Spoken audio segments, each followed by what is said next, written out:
Uh, just 1 second. Yeah, I can see you, Harmeet. I can't see Rajit sir. Rajit sir, if you can come on video. Hi, Rahul sir. I can see you as well.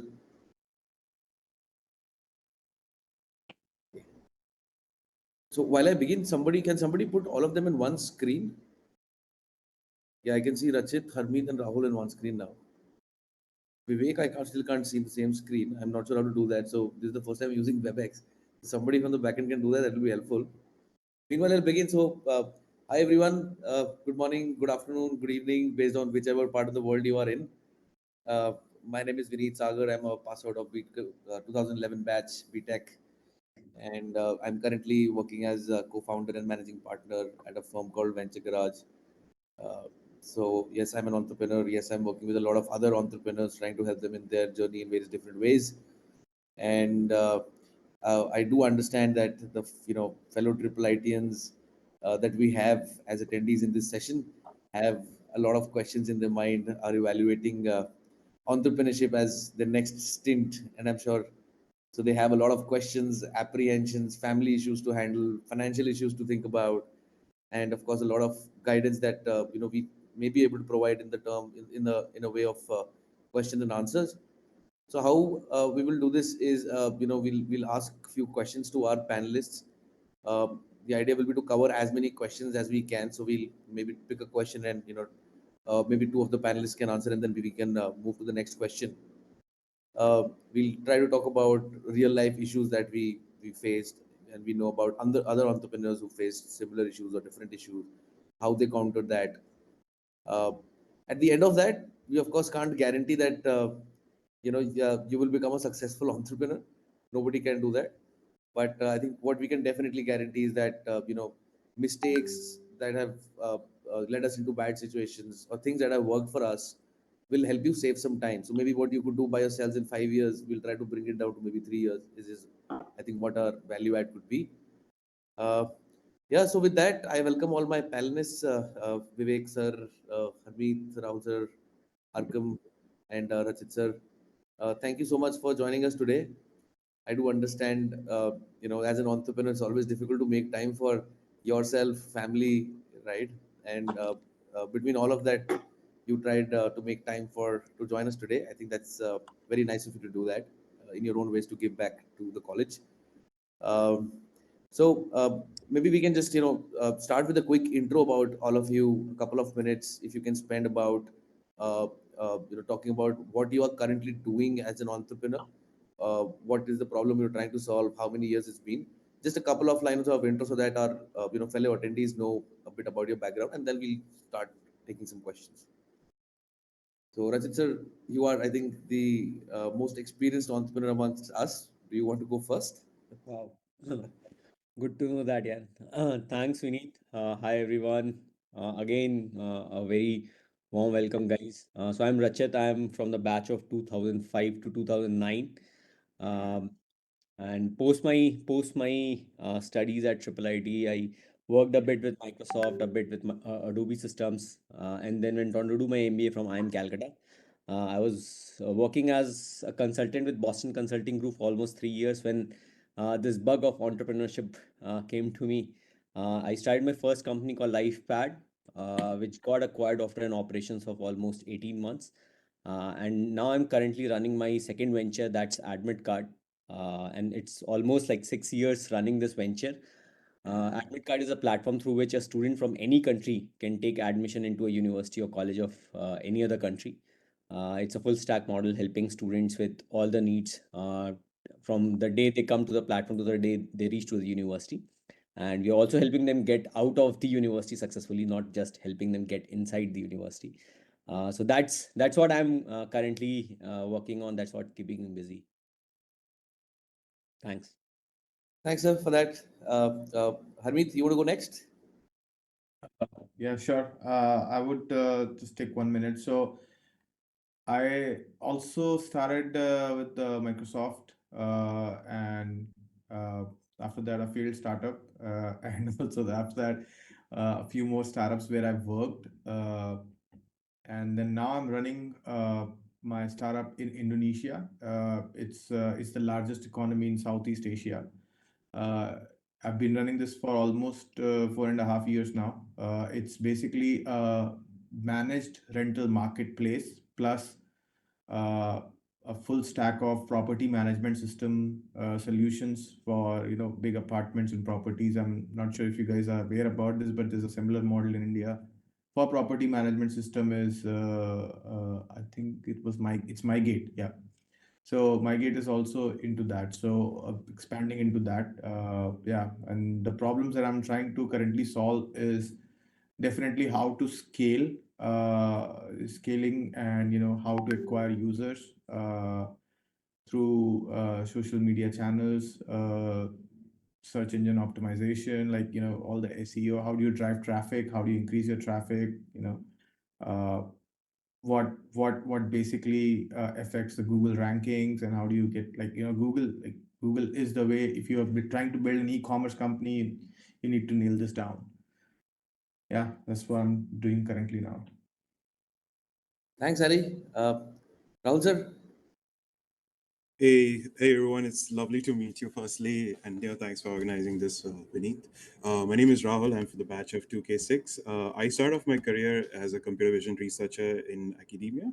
So I spent a year in working with the Singapore Military of Defense and NUS, some time in New Zealand at the MIT Media Lab, and I realized that I am probably never going to cut out for writing papers. So I spent about 7 years.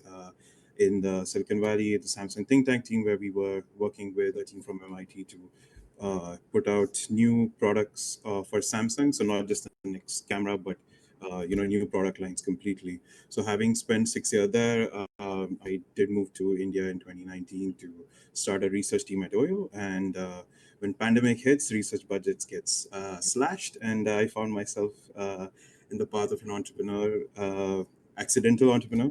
We spent about 1.5 years working on Live Goggle, which is a smart glass like this. And post that, we pivoted in early 2022 to Collablance, where we build visual analytics based setups for automating inspection and quality supervision, and we build quality management systems. So some of our clients include major enterprises, but yeah, it's been 2 years since we started Collaborance, and it's been a fun ride ever since. So yeah, keep it short and succinct, and for now.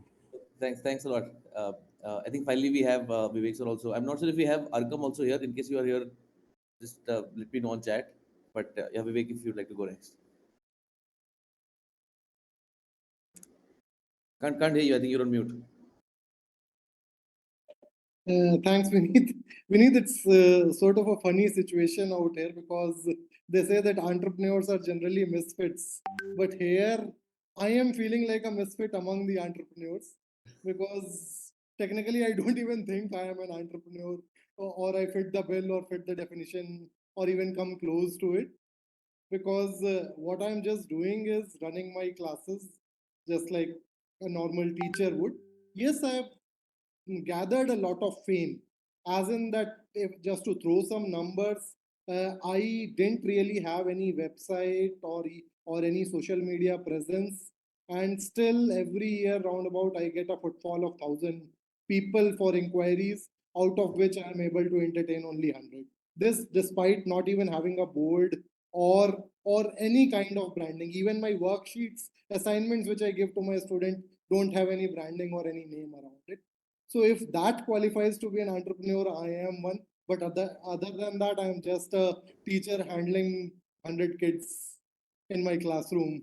That's it. And I have very deliberately stayed away from any of the adventurous entrepreneurial ventures, especially in past 3.5 years after my misadventure with my last startup, Humble School.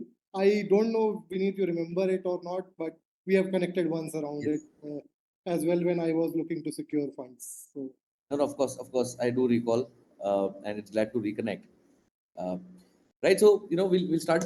I have a few questions that I have framed myself, based on my thinking as an entrepreneur, issues that I faced, and then I have a list of few questions that have been shared with me. The questions were essentially assimilated from the students and the current triple ITs. So we will discuss that as well. Again, the idea will be to pick up a question, and have two of you answer every question. Idea is to cover a lot of questions so that we can answer as much as we can. Right, so I'll take the first one. This I want to I would request all of you to answer. And that question is, as a triple IT, and it's not difficult to make money at all, right? You will definitely find yourself in a good job. You will make decent amount of money, right? So if money is not the motivation, what changed that you decided to become an entrepreneur? And again, okay, maybe making a lot of money could be a motivation, but just want to primarily understand, right? Life could have been very simple and smooth and easy running, right? Why take a tougher path? Uh, Rajit sir, you want to go first? Sorry, I'll exploit your experience and put you on the stage first. Don't hold me No from that. problem, yeah. I think Triple IT has prepared me well to handle all such situations. So there is a phase which kind of goes very commonly in the entire entrepreneurship world.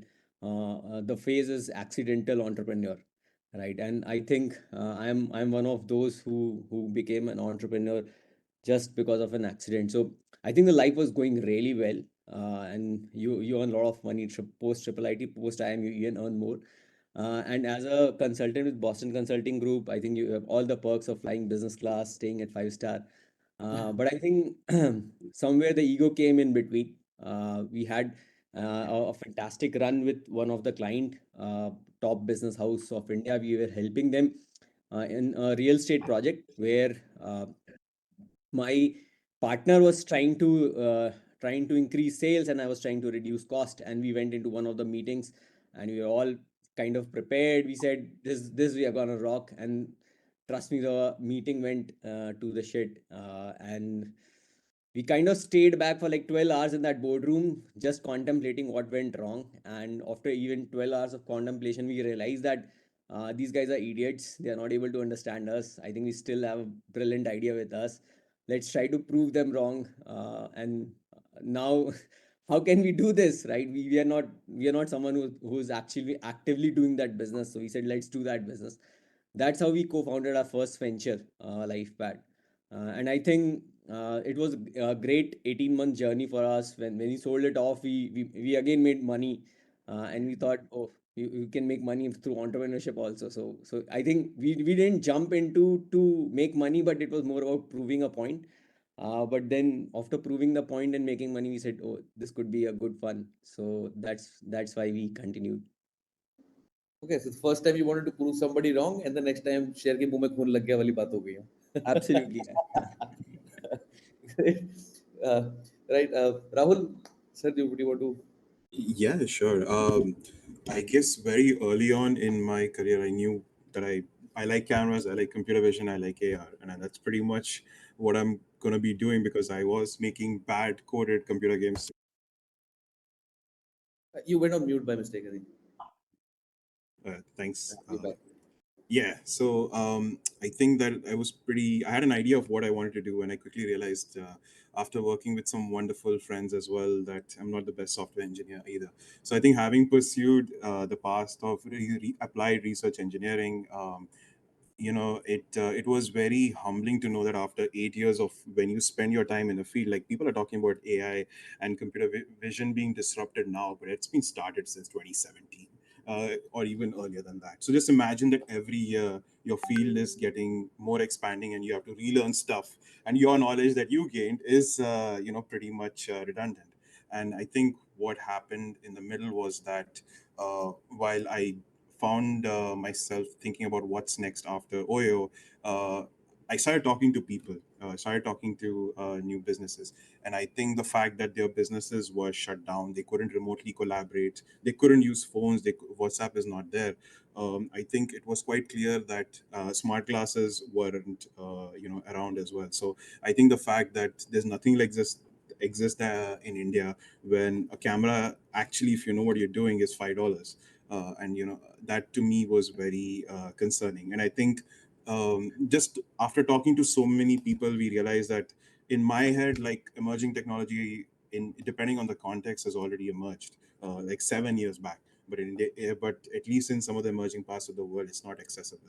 So I think for me, it was this burning desire that if a camera is costing $5, and for a customer, they are being charged 8 lakh rupees for a camera, which makes absolutely no sense. There's this infuriating gap for me, which I think I can't really sleep. I can't really understand, and I have to. Someone is going to do it. Someone is going to figure it out, and I think that's pretty much the itch which Got it. has resulted in where I am right now. Got it. So you were already interested in something, and then you saw a large problem statement, and then as life happened, accidentally you got into an entrepreneurship. Huh? Yeah, yeah, exactly. Yes, as Rachit sir was saying, pretty much along the same Cool. lines. Cool. Right, Vivek ji. Vineet, see, my thing was more to do with a tragedy which most of the triple ITians might be aware of, related to Harsha Suryanarayan.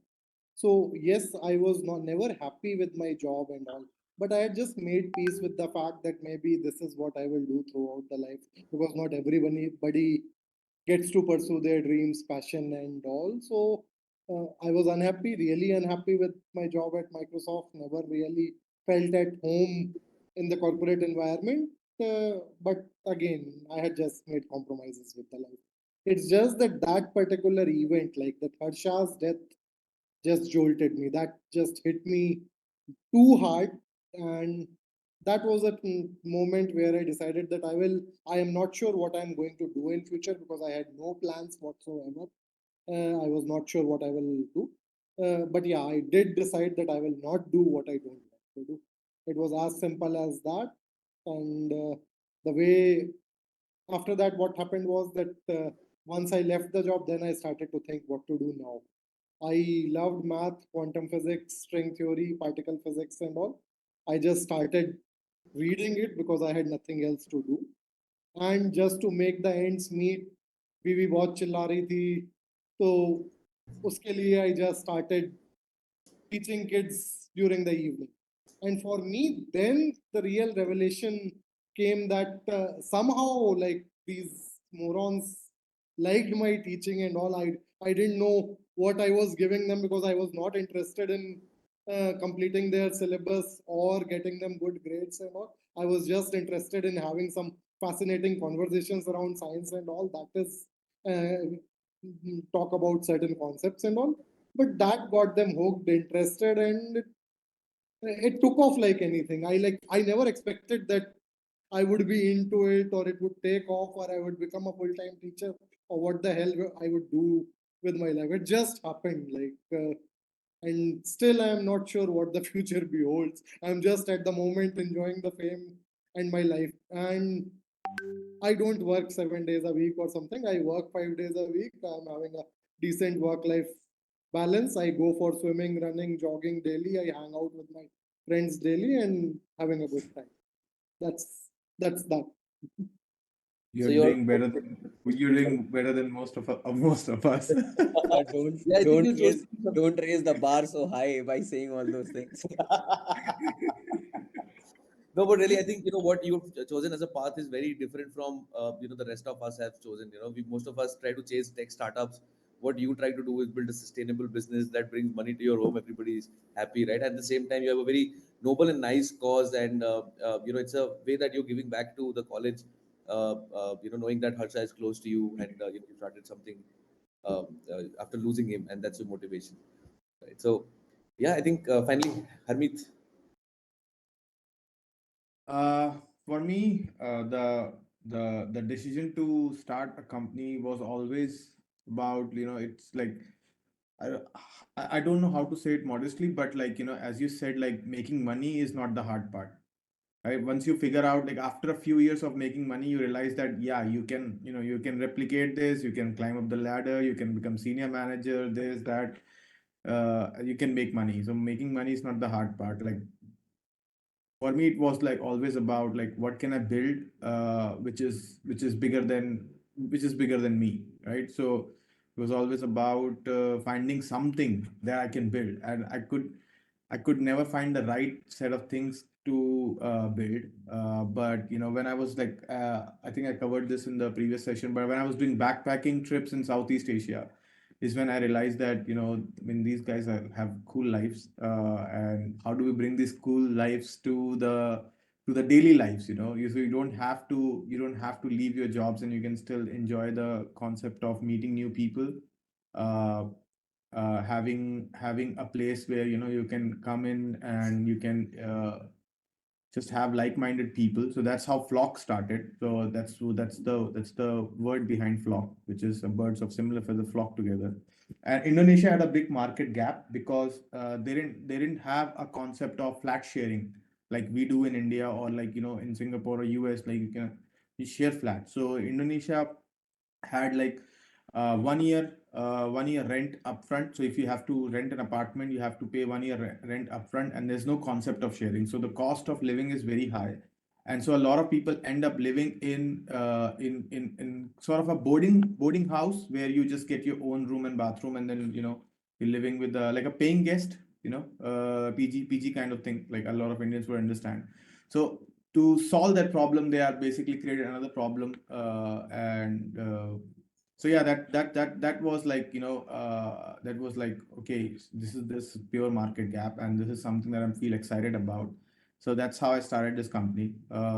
It was 2019. I mean, the first few months were like very awesome. We raised like 2-3 rounds of funding. Also, it was very awesome before COVID. But when COVID happened, nobody wants to share apartment with strangers. They don't want to live together. So that was a very big problem. So after that, I pivoted, and then went into the marketplace of apartment rentals, and then rest of the things happened as it went along. Yeah.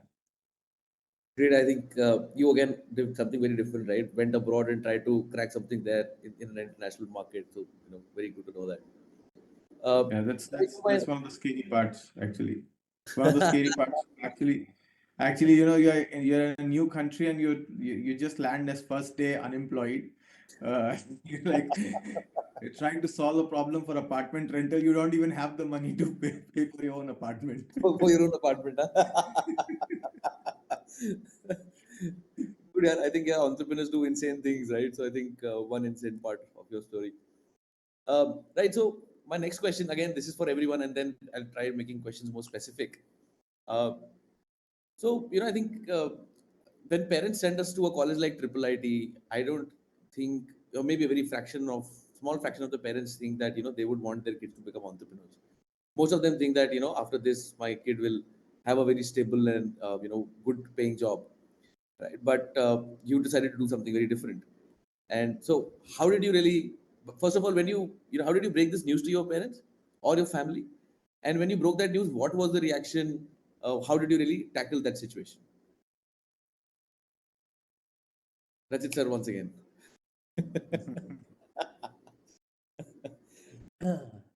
So your question just brought back all those memories that we had with our parents. And in fact, as a person who was a married guy and to start a company, leaving a good job, I think it was it was even a tougher time convincing in-laws, right? And I could still remember them saying कि यार हमने तो अपनी बेटी को यार एक अच्छे बंदे को दिया था, पता नहीं क्या हो गया यार, पागल हो गया वो.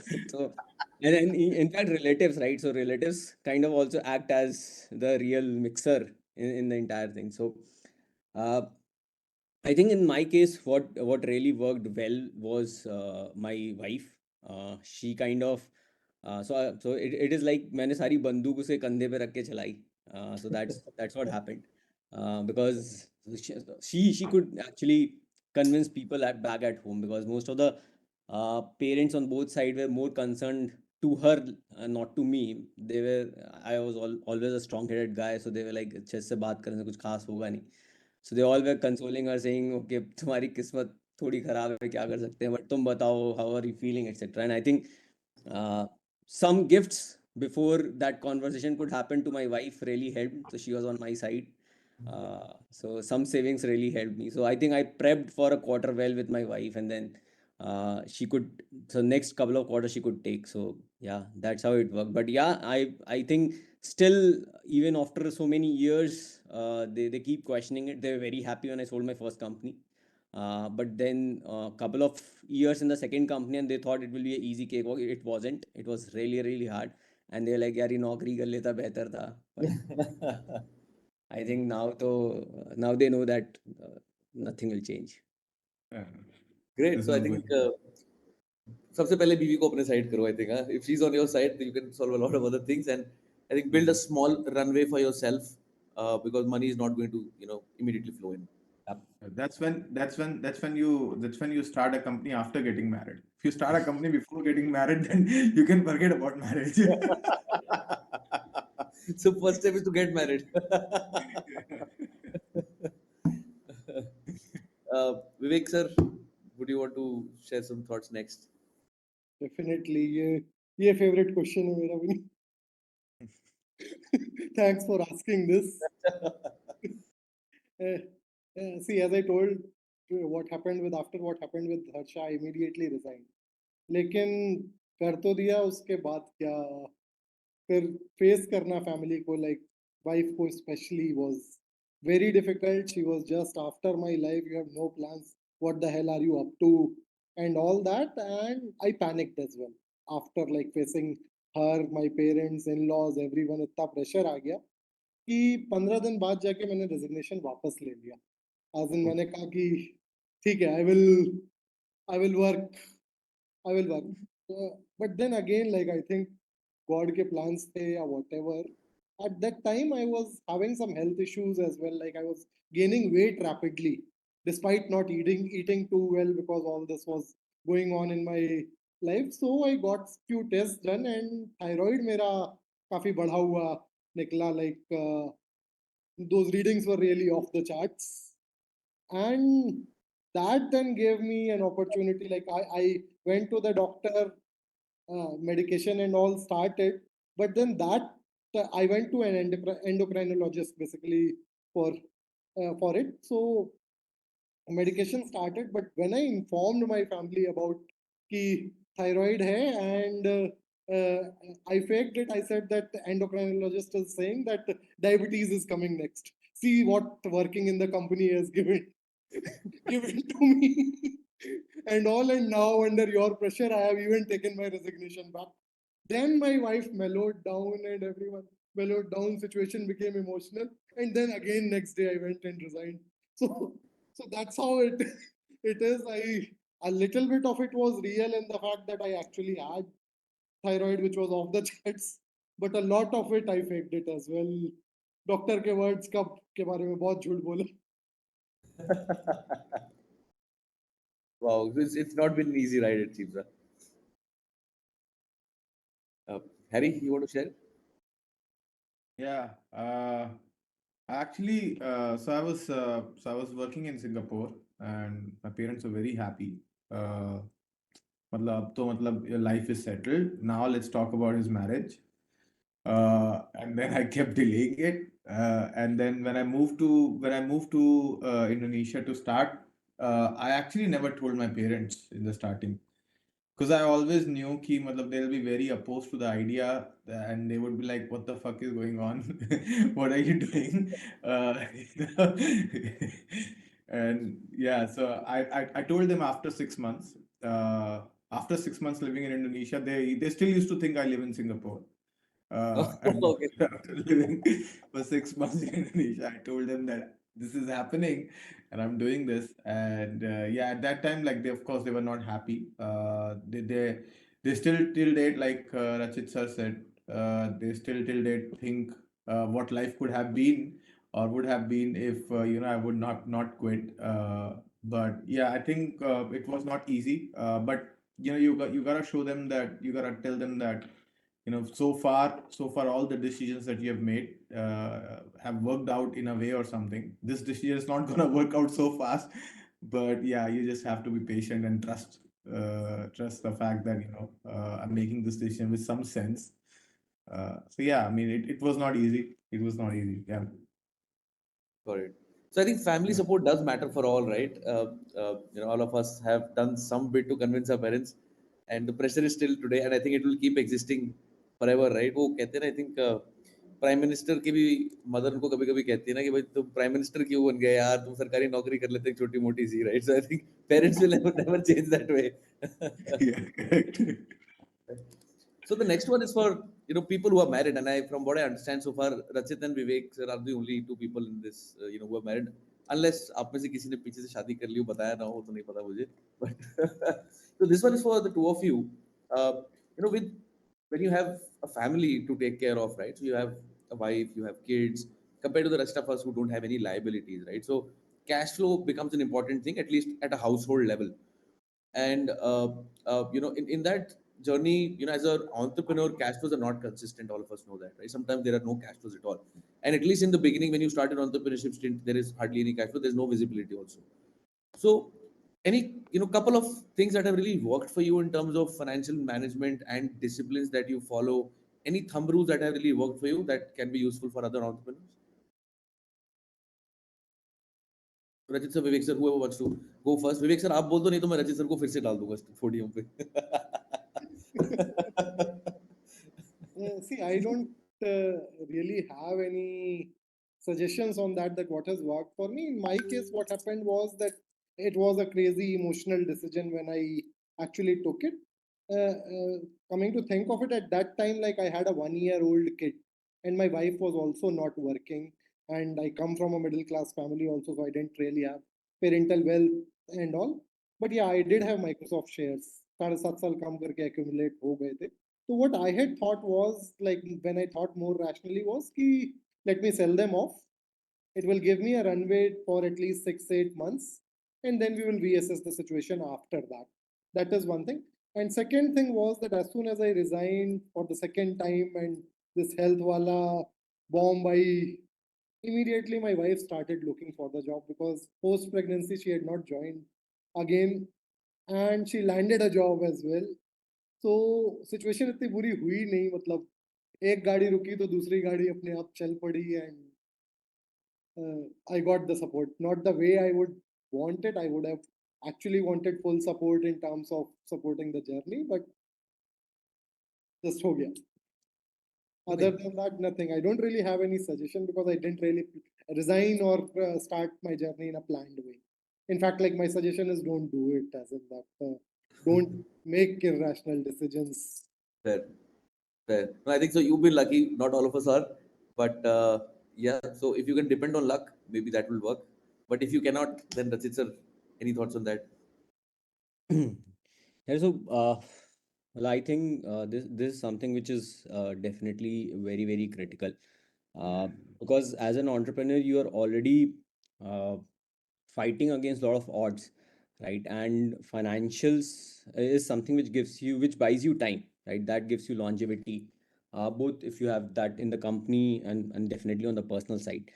So the last thing that you want is to cut short your time, right? Because even the best days you think that you will be able to do it in 3 months, and it takes like 9 months, right? And in my case, we have quite well prepared with our savings up, and everything went pretty smooth in the first startup. We had enough backup plans, etc.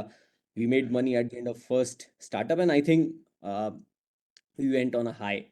And when we started our second venture, and at that point in time, there were a lot of VCs who were lining up to say that, okay, you have sold a successful company, we'll fund you. And we were like, apan to start hai. ठीक है, नहीं चाहिए तेरे पैसे, right? So that is a wrong attitude we got into, and like maybe in the next 18 months we kind of blew off all the money that we had. So and that time we remember that it was pretty tough. Uh, like we mortgaged one of the house of my co-founder, and it was going through a tough time. And काफी बेशर्मों की तरह we've kind of took money as pocket money from our wives for maybe 6-8 months on a trot. But then obviously things started turning out well, and cash flow started kicking in, and hence we could bounce back. But one thing that from a timeline point of view I've realized, and I keep telling young entrepreneurs who meet, that you should have a longevity of at least 2 years. That's something which you should think of in terms of planning of financials. What we have also realized was we as an entrepreneur could change our lifestyle to reduce the amount of money that we spend, and it went down drastically, like to 20% of what we were spending in the pre era days, right? So plan your finances better, discuss your finances well with your well wishers, right? Because if you're gonna take money from them, they should be aware of it. It shouldn't come as a surprise. And I think most of the people I encountered in my ecosystem, they were quite open for it.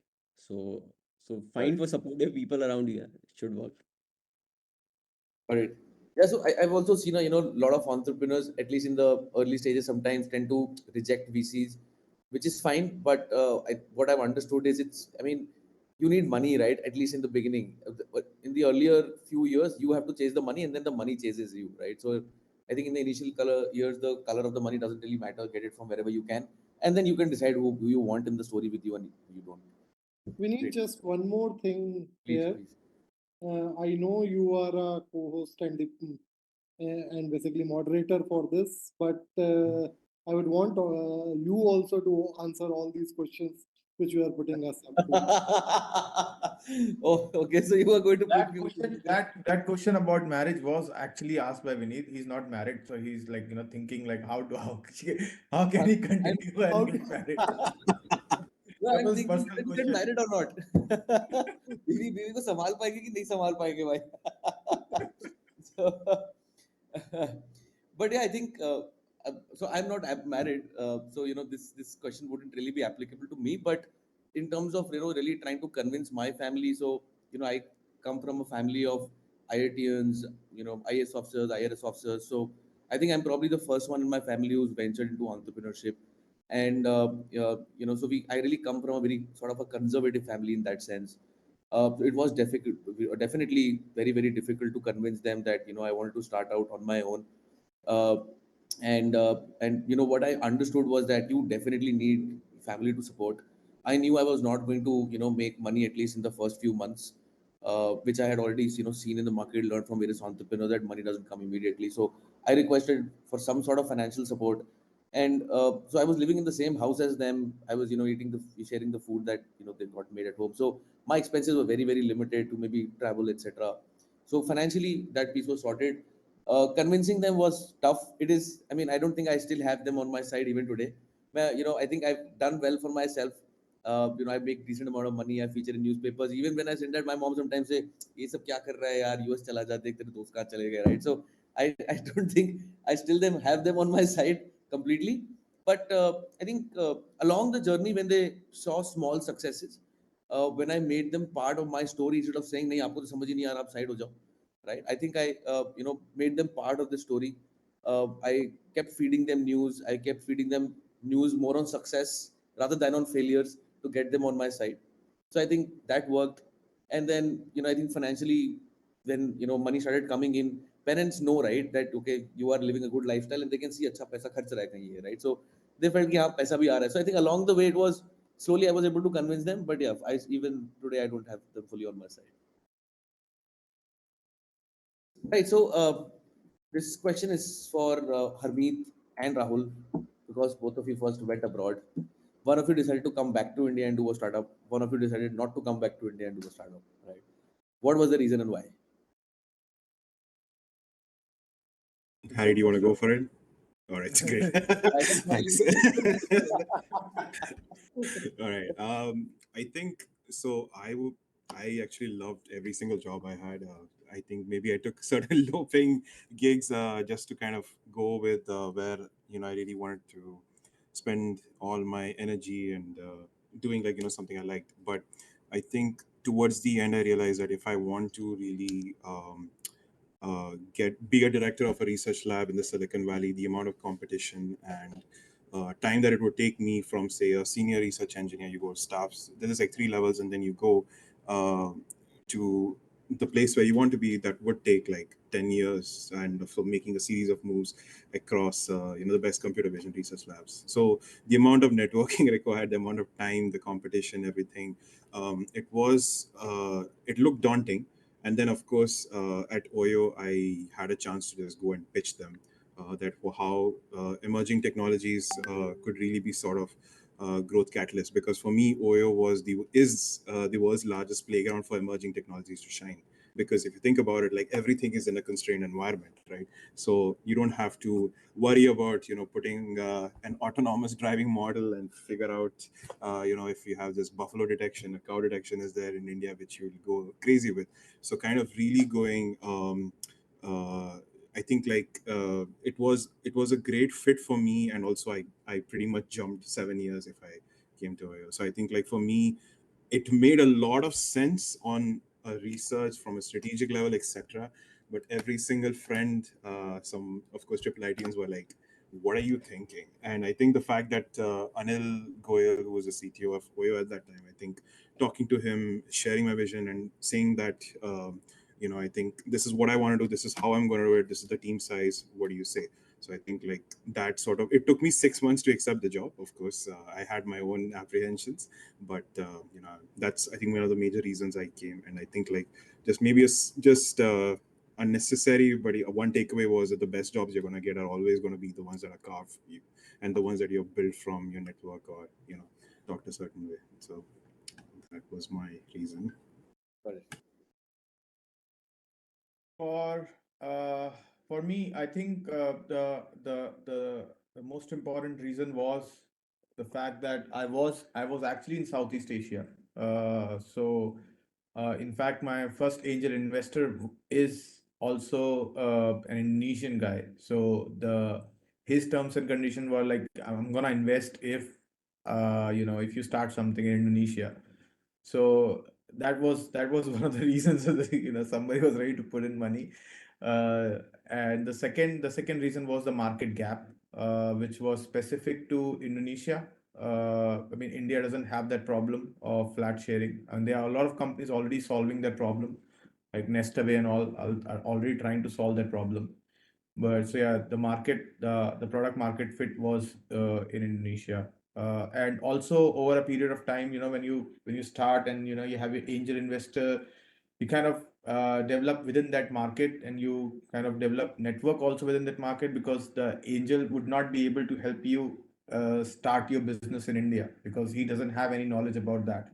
I mean, when you know about this, right? Like the VCs who invest in Southeast Asia are very heavily investing in Southeast Asia, and not so much in India. And of course, India is a big market, so a lot of VCs do want to enter that market, but it's a very different market altogether. Like the penetration of internet, the usage of social media is very different compared to India versus Indonesia. So yeah, so that's the reason why I'm still continuing here. Got it. Quite an interesting reason for both of you. Uh, okay, so the next one is kind of open, depending on whether you have a co-founder or not. The question I know you must have guessed it by now is, do you really need a co-founder in this journey? Yes or no? And or maybe let me rephrase it, does it help to have a co-founder in this journey? And if yes, then what qualities, maybe in terms of skill sets or emotional quotient or whatever qualities that you think one should really evaluate for in a co-founder. This is open, depending on whether you have a co-founder or not. You can just pick that. Rajat sir को बचा लो यार, फिर से उनका number आ जाएगा नहीं तो। I can go first. It's okay. Can go first. It's okay. For From my perspective, I think like for my current startup, having a co-founder is really what I needed, actually, because uh, when you start, you need somebody. I mean, of course, over the period of time when you do startup, you acquire a lot of skills on your own, right? Like when you face problems, you read about it, you learn about it, you talk to other people. uh, and as engineers, we all are engineers, right? So as engineers, we are kind of in that mindset about how to solve this problem, right? So we always want to find a solution. But when you have a co-founder who has complementing skills, it makes it easier to kickstart faster, right? You don't have to, like, you can allocate some things to your founder, and you have your areas that you are very good at, and your co-founder is very good at other areas, right? So for me, my co-founder is really good at was is really good at digital marketing, sales. Like, so if I'm starting an e-commerce company, I need somebody who's like really good at this, right? Versus what my background is, like tech and product, so I'm very good with that. And also he also has complementing skills in fundraising and all. So you can't be doing everything. You can't be running a team, you can't be fundraising, you can't be doing digital marketing, especially as you grow more, right? And in the start of the journey, you have to divide the areas that you're focusing on. But again, it depends on what you're trying to start, right? So in case of like Vivek sir, a one man army can also serve the same thing, because it allows him the flexibility to not have a co-founder and not, like, debate, argue, agree on things, right? So that's another flexibility that you get if you start on your own. You're on your own. Nobody's telling you what to do, right? You don't have to debate, you don't have to argue, you don't have to like plan, oh, this is how I'm gonna grow. You can grow at your own pace. So Yeah, that's how I see. Vineet, I would like to take this one please. as well. So Vineet, this is for me, it's a very serious question because इसकी शुरुआत college से होती है. College में जब project मिलता है, do you want to do it alone or do you want to find somebody कि किसी के साथ करते हैं? जनरली किसी के साथ कुछ करते हैं तो हिम्मत बढ़ जाती है.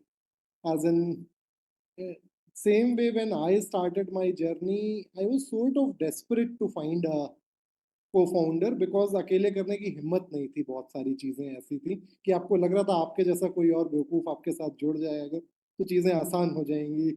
That's what, that's how it was. And but over time, what I've realized is that's a folly. That's a big folly. Don't have a co-founder just for the sake of having a co-founder.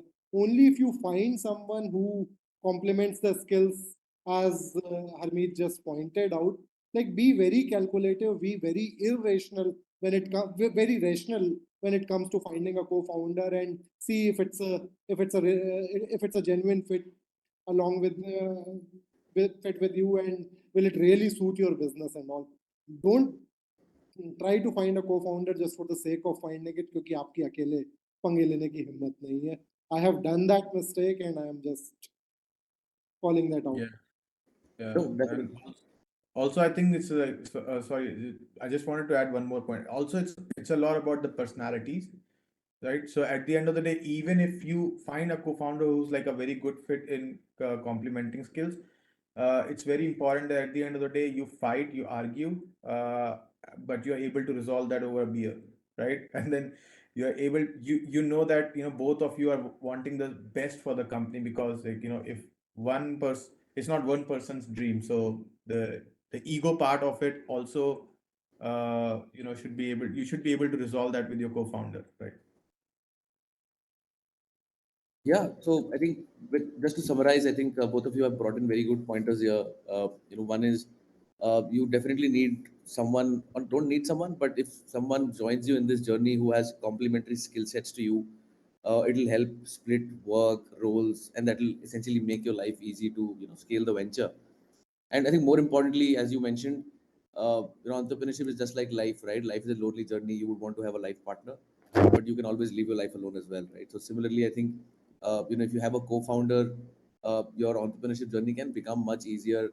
There are highs and lows, so you can enjoy them together, right? So I think more importantly is to find the right partner and not get into a marriage that will end up in a divorce, right? And I think I can also add something here, given that I also have a co-founder in the business, and my co-founder is about 50 years old. What I learned from my previous two ventures, where I co-founded two businesses with two of my friends, was friendship ek jagah hai and business ek jagah hai, right? What you really need to run a business is not friendship; it's much more different, much something very very different, right? And at that time वो होता क्या ना, जोश जोश में होता है यार, वो यार दोस्त आजा मिलके करते हैं, but we don't think about the what will have happen in the longer run. So this time I went with a person who had complementary skill sets and had seen life in a very different lens compared to me, right? So like I mentioned, I came from a services background. My family background was that. So I chose someone who had done a couple of businesses, had burnt his hands. So that brought in a lot of experience from that lens, and also the fact that I did not try to chase someone who had built successful businesses, because had we been in a marriage together, for any failures he might have tended to blame me instead of himself कि नहीं यार मैंने ये गलत किया, right? Because उसने पास में तो 2 सक्सेसफुल किया है, he might think, oh, मैं तो सब सही कर रहा था यार हमेशा से, तेरे हाथ ही खराब हो गया, right? So I went for someone who had also not become very successful in life, but had, burnt his hands, had learned how to do business. And I essentially, I'm the younger one, so I can bring in a lot of energy, I can travel a lot, and I can manage the team in the back end, right? So I started with that. Now I'm in a much more front ending role. So we now have split the business into verticals where, I've now come in a front ending role because now I've acquired the skill set from him. But that's how I, took that approach, and it kind of worked for me. Hmm. Right. So next question I will take up on one of the most important topics जो हर founder के दिमाग में आता है, funding, right? And like Harry, you mentioned, life doesn't end at funding. In fact, it starts at funding, because suddenly, earlier if you were driving a Maruti 800, now you've been given a Ferrari, and now you have to, and that Ferrari belongs to someone else also, right? Somebody is a shareholder, so you have to take care of that Ferrari. You have to ensure that you give it, keep everyone happy. You have to keep your investors happy, right? So you're at that scale, and you have to really keep the money safely, right? We keep seeing what kind of news keep coming about, entrepreneurs fiddling around with money also, right? So my question to you really is, how did you really approach funding, and couple of things that really worked for you, as, and maybe that can given as takeaways to our attendees who are hearing us today. It's a question to me. It's open now, Or so whoever would like to answer, yeah, we'll just try to cover more and more questions. At least 2 people per question will help, I think. I would let Rachit sir go first now. Easy है, spotlight डाल दो immediate. He's been quiet for a long time now. Clear का काम भी तो होता है बचाने का.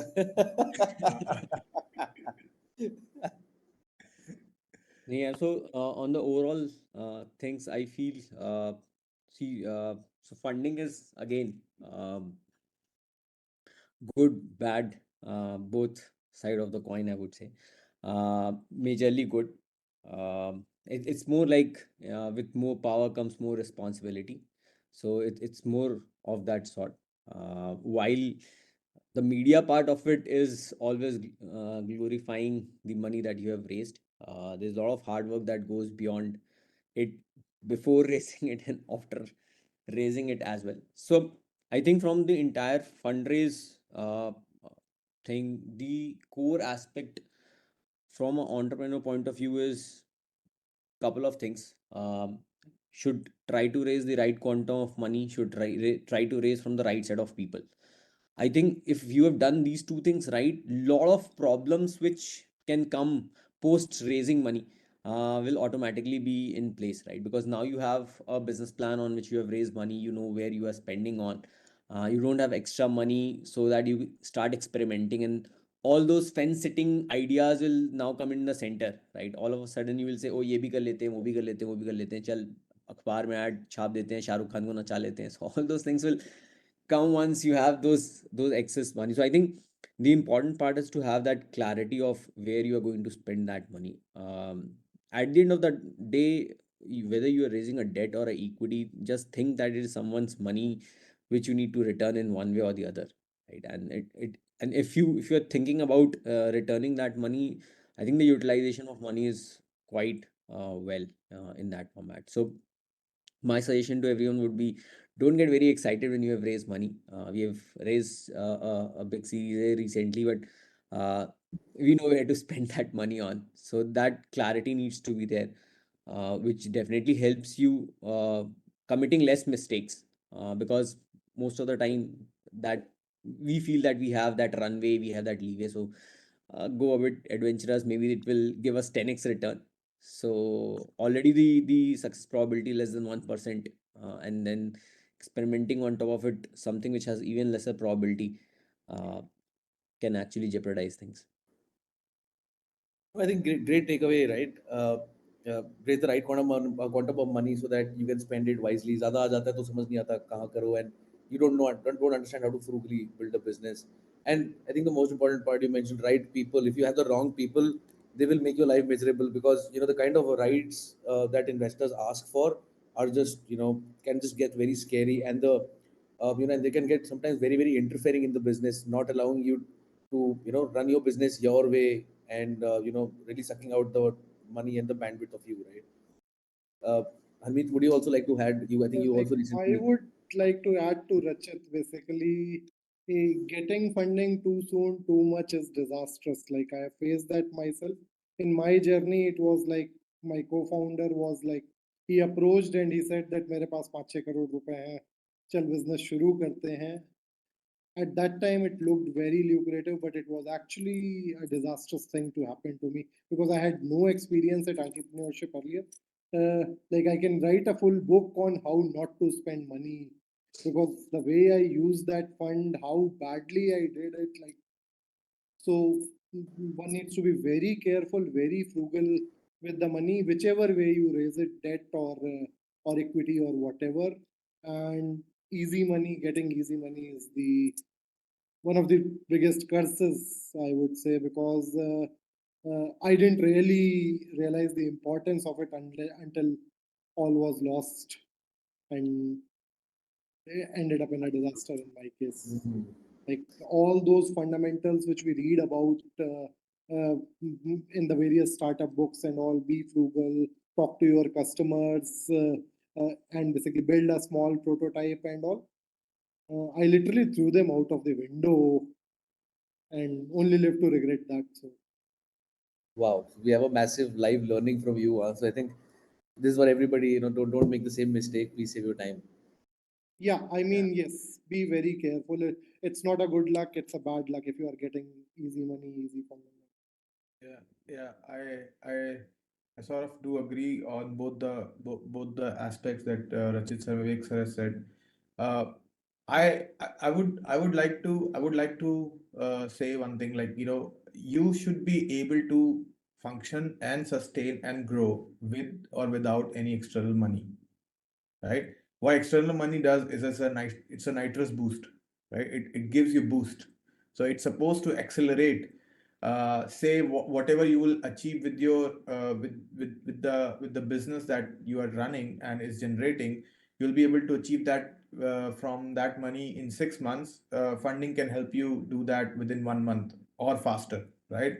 Say you want to hire good engineers, you want to hire good employees. Yeah, funding does really help because you have a proven business model, you have money coming in, but now you want to build product, you want to scale the product. You cannot do that without engineers, right? So you need money for that. So money should be raised, not because you can raise the money, but money should be raised on why do you need to raise the money. Yeah, that's how I think. In my whole journey in this company, I have not raised a lot of money, but yes, I have raised whenever I feel that, like, now we have this product, we want to build this, we can get this out in 3 months. There are people who have, who are ready to take this up, but we have to get out faster, so we need to hire some people, or for stuff like that. But yeah, I think I keep reiterating that you should be able to make a sustainable business anyhow, right? If you do not need money, you should still be able to live, sustain, grow. Yeah, so basics of your business model.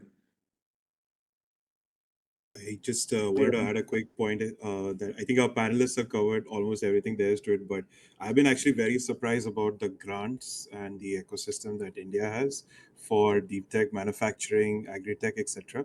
So we personally have secured 10 and 40 lakh grants, and that was very helpful for us to just like, okay, well, take your, and of course, like all the apprehensions you have, oh, great, it's a government fund, it's going to take 6 months, it'll never show up. But you'll be surprised at how it's handled. So I think like there are incubators and certain, I think, ecosystems that handle it. I think you should just know where to apply, and happy to, of course, guide people if they want to go down that route. But I think that was a big revelation for us because it helped to keep a burn rate low for a B2B company like ours.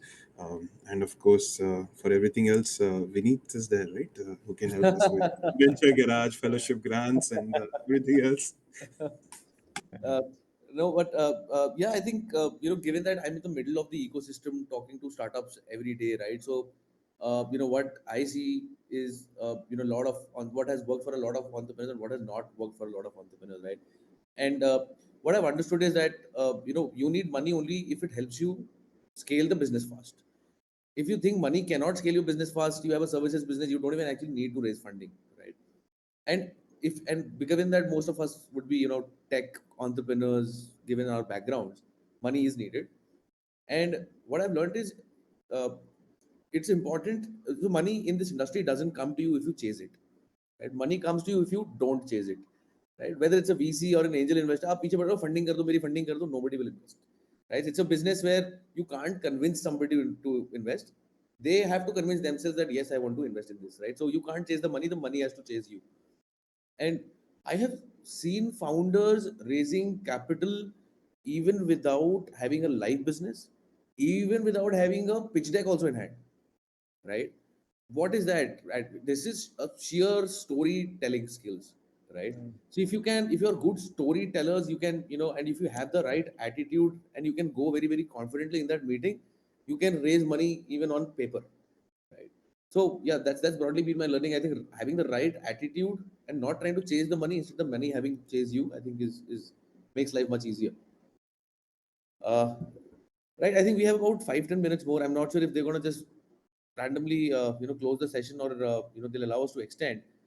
So maybe we'll now try to cover a few questions that I've received from the students and other tripletians who have asked questions. Couple of things I can already see in chat, and I see most of you have already answered that. Thanks for that, dear panelists. But one question, for example, from Mohit: when one should look for funding? Can we raise fund on the idea? Yes, I think I told you can really raise fund even at an idea stage. But when to look for funding? Maybe I'll let the panelists answer that if one of you wants to take that up.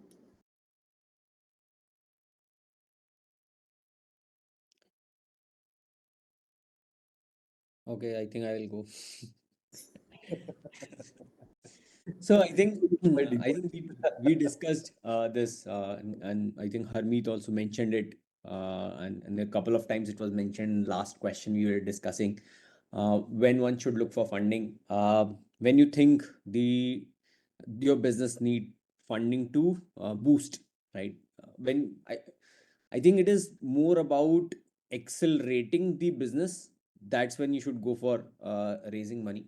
Unless, as Vineet said, that if you're doing a pure tech startup and to kick off the tech, you need that initial money. So, depending upon the business that you are in, some businesses are inherently cash flow generating from the start and you don't need funding. Some businesses need money to kick off. It's more like setting up, let's say, a factory, right? Or buying goods to kind of export or sell, right? And hence some of the business would require capital to start with. So um, I think you need to decide basis your business, what is the right time of raising money. If it is a tech business, it might require at an earlier stage. If it is a more generic business, then you might actually wait to try to boost it with money. Great, sir. Sorry, I just opened the chat and I saw that all of you have been very actively answering all the questions. I was busy moderating, so thanks for doing that. Maybe then what I'll do is I have a list of questions that was received in the back end. This is a pre-prepared list, and I have shortlisted a few questions that I thought maybe very relevant for the maximum amount of audience. The first topic I'll pick on this is time management, and given that you have to manage time between work, family, health, yourself, and various other things, right? And you're on given you're an entrepreneur, your business also is sort of a baby in a family in a way, right? So how do you really manage your time? Any mantras on that? Because honestly, I am struggling on this one, and I think this will be useful for me also.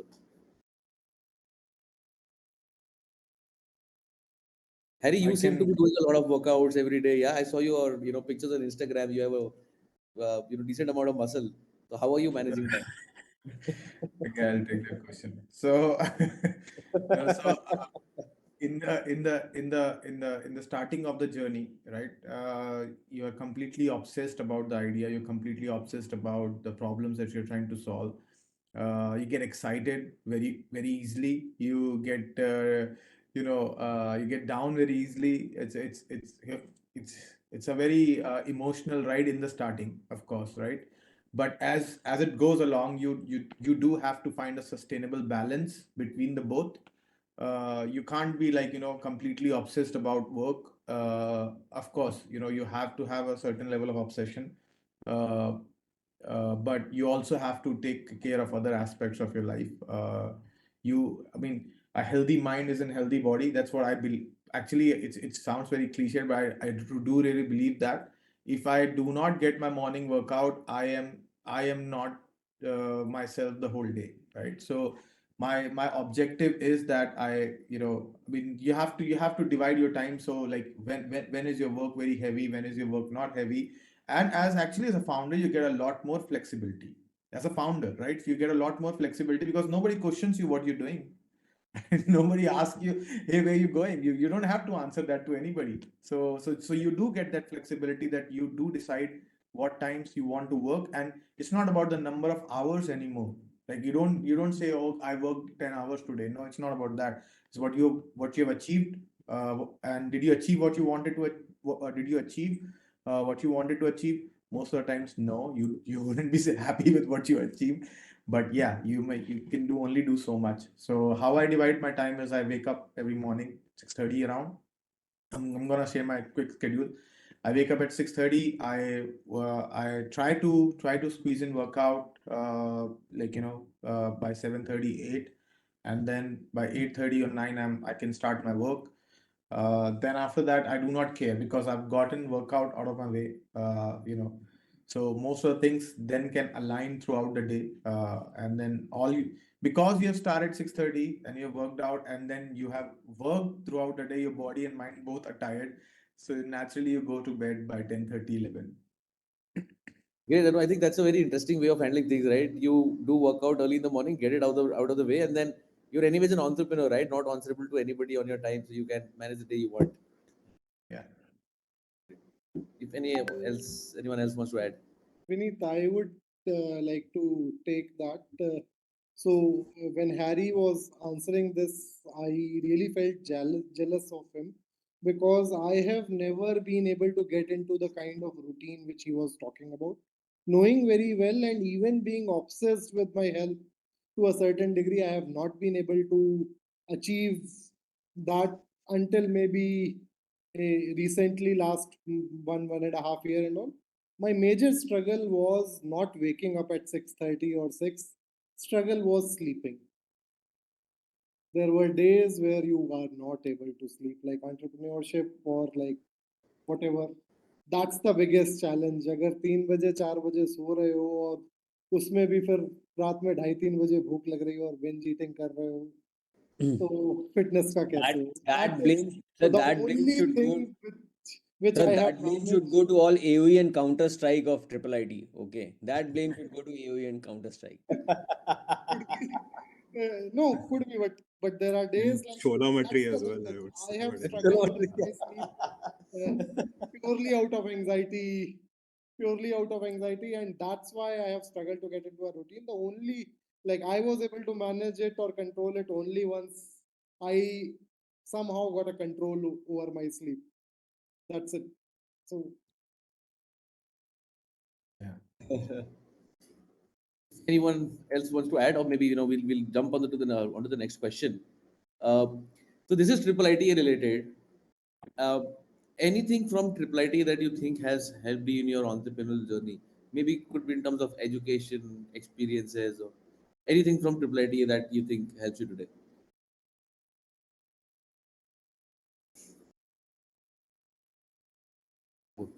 I hope there's something.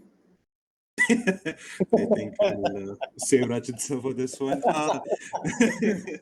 No, I think that definitely there was so much.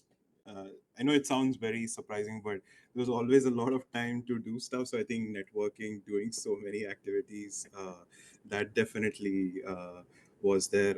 I think like while in our specific field, there were very few labs in Triple IT, sorry, in India that were in computer vision and AR, but I think we did have supportive professors like I would say Shekhar Verma, who actually supported us a lot, and like it was through him only we were able to publish in conferences that lit the match of whatever journey I had after it. So I think like Triple IT has, I think there's everything that you would want. It's just up to you. I think so.